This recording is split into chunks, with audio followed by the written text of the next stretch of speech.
This episode of Retro Devils is dedicated to the memory of Iain Goodlad. Iain was our co-host and guest on episode 5, talking about the famous 8-2 victory over Arsenal. As well as that, he was one of my best friends. Tragically, Iain made the decision to take his own life a few months back, and I just wanted to take a moment before we get into the show today to say, please, if you are struggling with anything that's going on in your life, whether it's mental health or other issues, please talk to someone. I appreciate that's a lot easier said than done sometimes, and to help with that, I have attached several resources in the show notes if you feel that you need them, and my DMs are always open as well if you have things you want to get off your chest and don't know where else to turn. I'd much rather have a conversation with someone and discuss what they're going through than hearing the news we heard about Iain a few months back, and I guarantee you your friends and family will too. So if you need it, the resources are there, and as I say, feel free to DM me if you're going through anything. Thank you.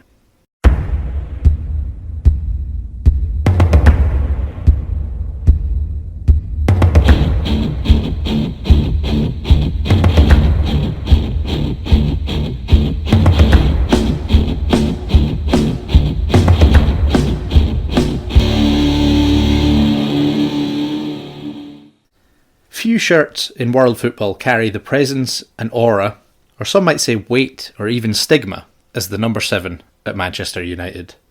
My name is John, and I've been a United fan since the early to mid-90s, and I've always wanted to know where the phenomenon of the United number 7 came from. Is it a genuine thing, or is it just something that the club and the media have hyped up? Why does the famous number 7 capture the imagination so much? Who better to help delve into this topic than the foremost author and historian for all things United, Mr. Wayne Barton? So I am absolutely over the moon to be joined by one of the most preeminent United authors and historians, Mr. Wayne Barton. Welcome to Retro Devils. Thank you for having me. No, I'm so chuffed to have you here. So yeah, today we're going to chat about the Manchester United number 7 shirt and kind of why that's become, I suppose, the icon and the symbol that it has. So I've got, probably can't really see them too well until I wiggle around, but the 2 number 7 shirts on the wall behind me, like, can you maybe, I suppose, try and explain at least a little bit kind of where this sort of symbolism and things around the number 7 shirt have kind of come from? Where did it start? Why did it start? How did it start?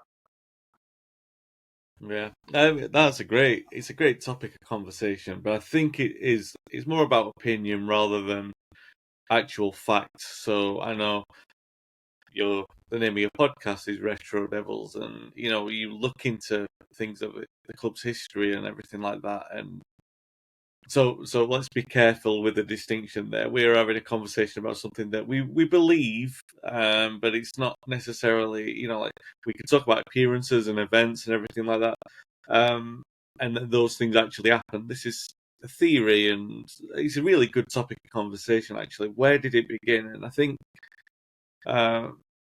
first of all, it's to do with heroes, people's heroes growing up, and the fact that 7 and 11 historically were wingers' numbers. The outside right and outside left. That's what they used to be called back in the day before 4-4-2. So those were the players who would run past opponents. They were the ones who were dribblers. They were the kind of luxury players, really. Everyone else inside the team, inside the shape, is working hard. They're industrious. They're up and down. Whereas the wingers are the cavaliers. They're not expected to do a lot of work, but they're there to do all the glory. They run past players and everything like that. So I think 7 and 11 were the flair players, and everyone enjoyed watching them for that reason. United's obviously they've had Best and Coppell and Robson. Robson got the number 7 shirt when the formations changed a little, and I think he got it more I can't remember what he wore at West Brom. Actually, I think he did wear 7, but obviously he was a central midfielder. He wasn't a wide player. So I think maybe that he was a distinctive player. He wore that like Coppell. Coppell wore it for so many games in succession. Then Robson wore it for so many games in succession. And then by the time that he passed it over to Cantona, merchandising was a thing, and shirts they're carrying the names of the players, and you started to be able to buy a shirt that had the name and number of a player, and it just so happened that when you were able to do that for Manchester United, it was Eric Cantona, number 7, that you got on the back of your shirt. And I think my opinion is that it started somewhere around the 90s in terms of that obsession with what the number 7 was. I think it was more coincidental that a number of exciting players beforehand had wore it. Certainly coincidental in the shape of Brian Robson, but not so much in Coppell and Best, because those were the players who ran the lines. Robson wore it and played in the middle, and then Cantona, and it became its own thing, and then it became a matter of succession, because you weren't just inheriting the number, you were inheriting the legacy of that player who wore it for that reason. And Beckham, when he took it off Cantona, he was desperate for that shirt. I mean, in fact, I say he was desperate for that shirt. He was desperate for Mark Hughes' shirt. He got Mark Hughes' number 10. And when he was told that he was getting that taken off him, he was actually quite good. It's kind of funny when you look back at David Beckham, pre-number 7. There was a little bit of industry about him. There was a little bit of Gordon Strachan and Mark Hughes about his play. He was a bit scruffy. And then when he got the number 7, he became slick and refined. So maybe, it has something to do with personality. And then obviously that became its own thing, and Beckham took it to the stratosphere, became the best known player on the planet. And then it was the number 7 was it an entity in its own right, and then Ronaldo took it to a different level. So I think that's the derivation of it. That's my opinion on it. Anyway, I don't think it was actually that strong until the early 90s, but it's still fascinating to think about. Yeah, no, I thought it would be just an interesting topic of conversation, because it's a concept. It's not really necessarily this tangible thing. So I'm really glad that you kind of picked up on that and have kind of gone with it a little bit. So yeah, would you say, I suppose certainly nowadays, would you say it's more kind of this aura of the number 7 is kind of, is it driven by media? Is it by fans? Is it by players? Is it marketing? Or is it all or none of those things? It's got to be all of them, right? Because the club buy into it, because they promote it in that way. The players, it's a legacy. The player wants that shirt, and they want it for that reason. Like we saw over the summer, Garnacho desperately wanted that shirt, and it was given to Mason Mount. So there's that aspect of it. There's the press, because how many articles there are. How many people have failed in the number 7 shirt for Manchester United? All that sort of stuff. It's its own thing, and it's a pressure. And I do think it's so interesting in the modern era, because we talk a lot more about psychological impacts of certain things, and this is one thing, and certain players, I remember we gave it Michael Owen, and I was hugely unpopular, but he wasn't fazed by the pressure of wearing that shirt, because he'd been at a big club like Real Madrid and a couple of small clubs like Liverpool and Newcastle, and more different numbers, and they were of different. He wore 10 at Liverpool, right? So he wore 10 at Liverpool and 10 at Newcastle. So they're fairly well-renowned numbers in their own right. So he wasn't. He wouldn't be burdened by that pressure in the same way that I think the reason he's giving it for we were giving the shirt to Mount this time round is because he's not necessarily the obvious choice, and it takes a little bit of that pressure away and doesn't put the pressure on Garnacho, because there's enough pressure on Mount anyway, but nobody's looking at him. Right now, I don't look at him and think he's got to live up to that number 7 shirt. I just think he's got to live up to the profile of being a Manchester United midfielder. So I think maybe for the first time in a long time, they've made a really smart decision taking that avenue with it. But it's a strange one because there's a lot of psychological pressure attached to it, and it comes from all quarters. We as fans are exactly the same. You expect to see something in the number 7 shirt, and what you expect to see is the unexpected. And yeah, it's a pressure, but it's also a privilege, right? You know, if a player lives up to it, like Ronaldo did, then it becomes a different kind of ball game for that player, for the team, everything. Because if a player can fill those shoes, fill that shirt, it can make a massive difference.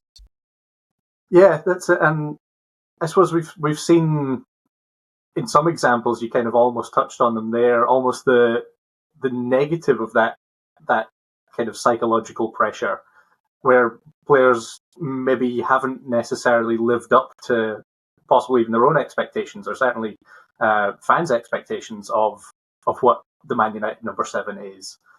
You've got the likes of Antonio Valencia, who famously gave the 7 back and went back to wear number 25. You've got, you know, your Memphis Depays, your Di Marias, who for various reasons haven't lived up to those expectations.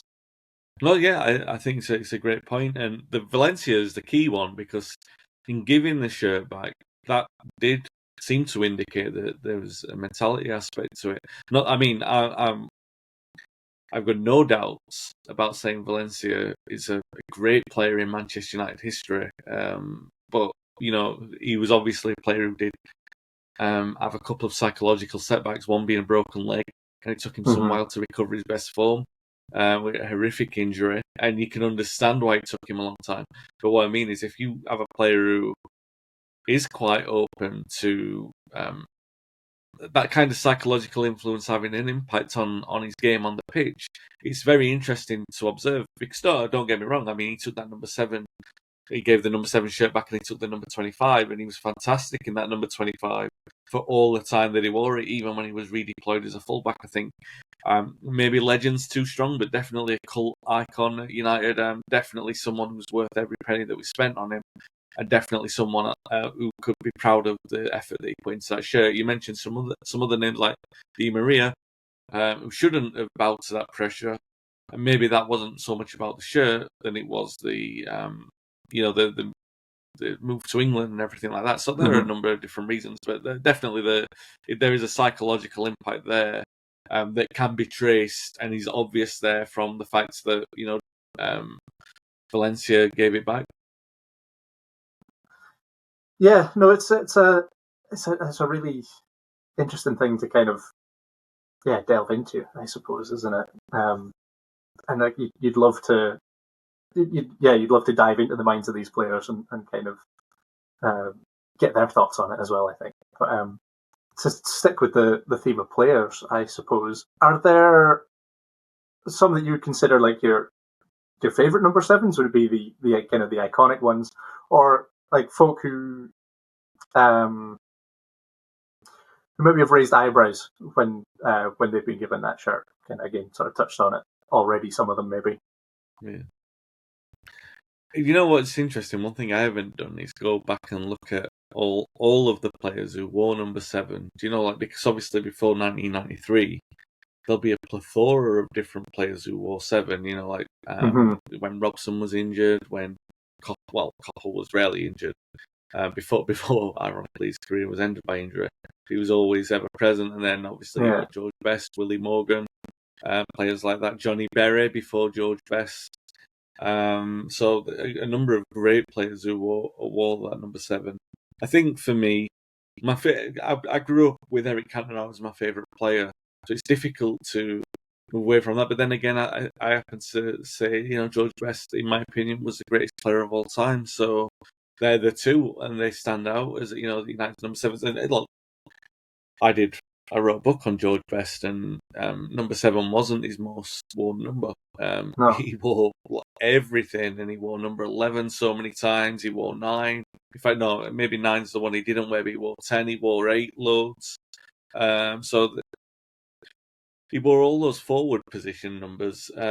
He's obviously associated with number 7 because he wore it when he scored the goal in the European Cup final, which is the most significant goal in the club's history, because it brought the trophy, the European Cup, and the way in which he scored it. So, and there is that style that's attached to it then, because it was George Best, and because he ran round the goalkeeper, and because really for a long period of time he was wearing that number 7 in a lot of the most iconic moments that you do associate that with him. But I mean, there are other ones like I think he wore 11 when he scored that hat trick against West Ham. I think he wore 11 with the famous lob over Pat Jennings.